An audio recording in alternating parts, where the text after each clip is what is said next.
नमस्कार। इलेक्ट्रिकल गुरुजी के YouTube channel में आपका स्वागत है। आज हम डिस्कस करेंगे application of reciprocity theorem to solve AC networks. So let's start. So what is reciprocity theorem?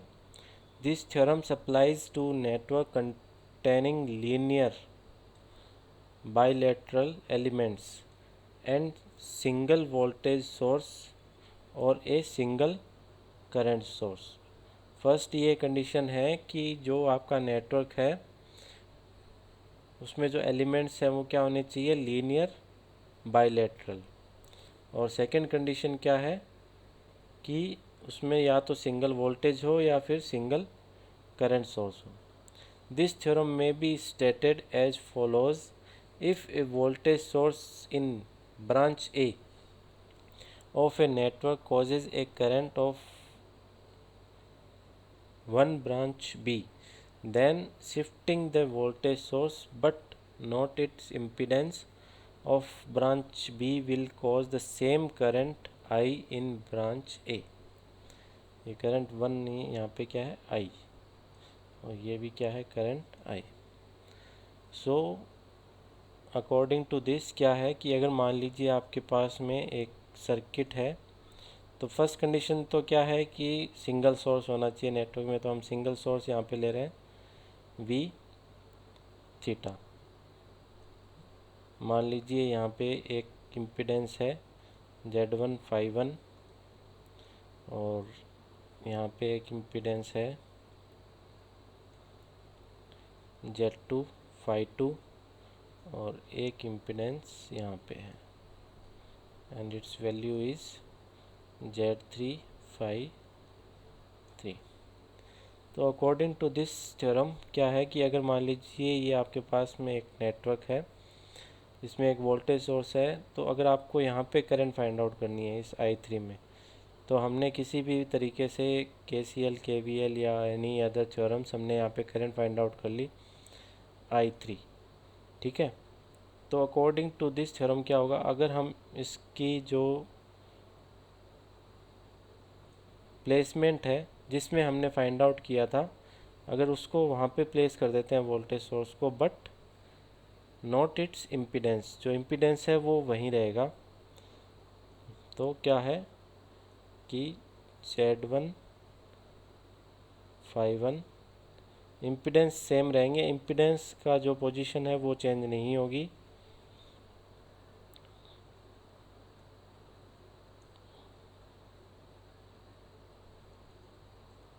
ये इसी ब्रांच में रहेगा Z3 फाई 3 और इस ब्रांच के साथ में अब यहाँ पे कनेक्ट हो जाएगा ये वोल्टेज सोर्स वी थीटा। तो अब इस वोल्टेज सोर्स से जो करंट इस ब्रांच में फ्लो हो रही है, जहाँ पे पहले क्या था वोल्टेज सोर्स था,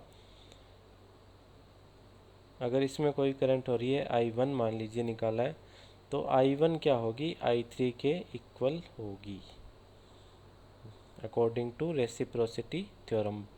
बट आपको ये ध्यान रखना है कि आपको इम्पीडेंसेस की जो पोजीशन है वो चेंज नहीं करनी है, इम्पीडेंस को शिफ्ट नहीं करना है। शिफ्ट क्या करना है, सिर्फ करंट सोर्स या फिर वोल्टेज सोर्स। अब ये कैसे काम करता है उसको समझने के लिए एक न्यूमेरिकल सॉल्व करते हैं। अब इस न्यूमेरिकल में हमें क्या करना है, verify reciprocity theorem for voltage and current V and I in the circuit shown in figure. जो हमें यहाँ पे सर्किट दे रखा है, इसके वोल्टेज और करंट के लिए हमें रेसिप्रोसिटी थ्योरम को वेरीफाई करना है। क्लियर? तो सबसे फर्स्ट जो केस है उसमें हम एज इट इज़ रखेंगे सर्किट को। तो इस सर्किट में जो टोटल करंट है वो क्या होगी I, यहाँ पे जो टोटल करंट होगी वो क्या है I। अगर इस ब्रांच में करंट I1 ले रहे हैं और इसमें क्या नाम दे देते हैं I2। तो सबसे पहले हम क्या करते हैं, टोटल करंट फाइंड आउट करते हैं। I इक्वल टू क्या होगा V divided by Z। Clear? तो Z की वैल्यू क्या होगी, अब आप देखिए इसमें 2 और -J1 ये क्या है सीरीज में है और देन पैरेलल विथ J1, तो 2 माइनस J1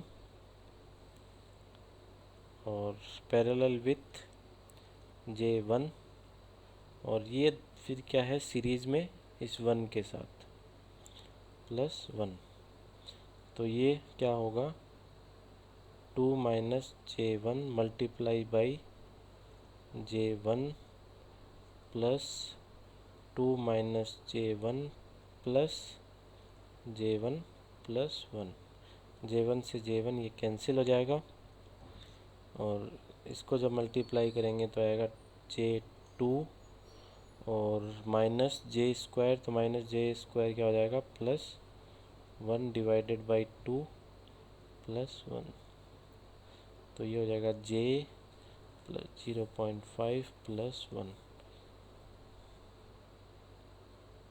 तो यहाँ पे Z की वैल्यू आ जाएगी 1.5 प्लस J1। क्लियर? तो टोटल जो करंट है I इक्वल टू V/Z, तो V की वैल्यू क्या है 5 एंगल 0 है, तो ये क्या है, अगर कुछ एंगल नहीं दे रखा आप इसको 0 एंगल ले सकते हैं बेस वैल्यू के तौर पर, तो 5 plus J0 divided by 1.5 J, ये तो आगे टोटल करंट हमें फाइंड आउट करनी है I2, तो यहाँ पे आप करंट डिवाइडर रूल लगा सकते हैं। I2 इक्वल टू क्या होगा total current I, that is 5 plus J0 divided by 1.5 plus J1 I, second impedance IR2 होता है या IZ2, तो ये सेकेंड इम्पिडेंस ये into J1 divided by 1.5 plus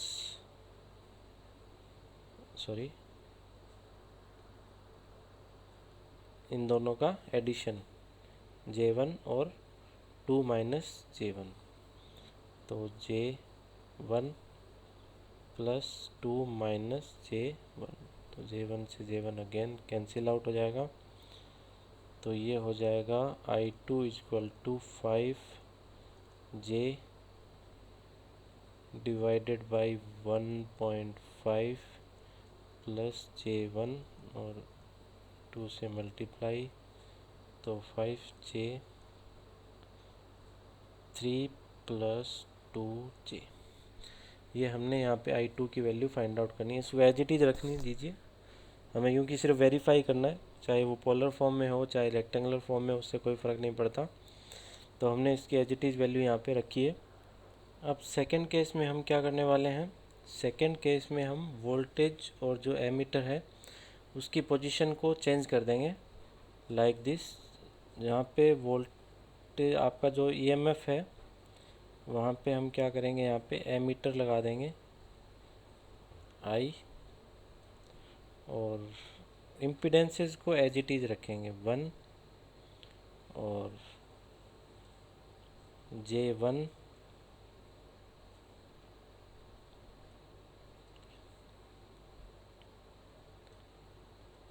minus J1, और यहाँ पे क्या आ जाएगा अब जो हमारा वोल्टेज सोर्स था 5 एंगल 0 डिग्री, और इसके साथ में ये इम्पीडेंस 2 ओम का।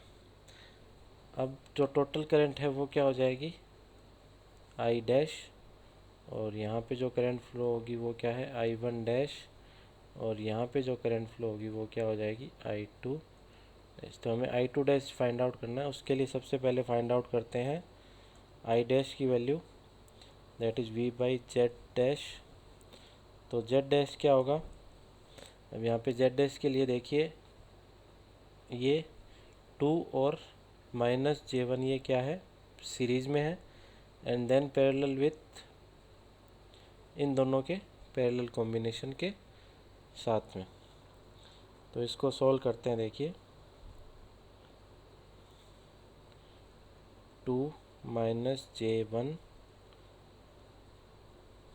प्लस पैरेलल कॉम्बिनेशन किसका है, 1 पैरेलल विथ J1। इसको जब सॉल्व करेंगे तो 2 माइनस J प्लस ये होगा J divided by 1 plus J। इसको सॉल्व कर लेते हैं। 2 plus 2J minus J plus 1 plus J divided by 1 plus J। J से J ये कैंसिल आउट, तो ये हो जाएगा 3 plus 2J divided by 1 plus J। अब टोटल करंट है वो फाइंड आउट करते हैं। आई डैश की वैल्यू क्या होगी, 5 plus J0 divided by this impedance, तो 3 प्लस 2J मल्टीप्लाई बाई ये हो जाएगा 1 प्लस J। क्लियर? या कह सकते हैं I dash equal to 5 multiply by 1 plus J, और ये हो जाएगा 3 प्लस 2J।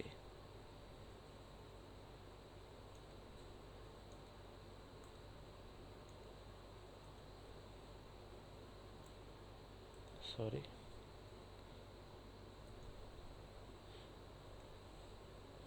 यहाँ पे क्या है, I1 आई डैश। अब हमें फाइंड आउट क्या करना है, I2 डैश की वैल्यू। तो ये करंट डिवाइडर रूल से ये निकाल सकते हैं आप। I2 डैश क्या होगा, total current, that is 5 1 plus J 3 plus 2J, और सेकेंड इम्पीडेंस, तो यहाँ पे सेकेंड इम्पीडेंस क्या है, ये इंटू J1 डिवाइडेड बाई इन दोनों का सम, तो 1 प्लस J।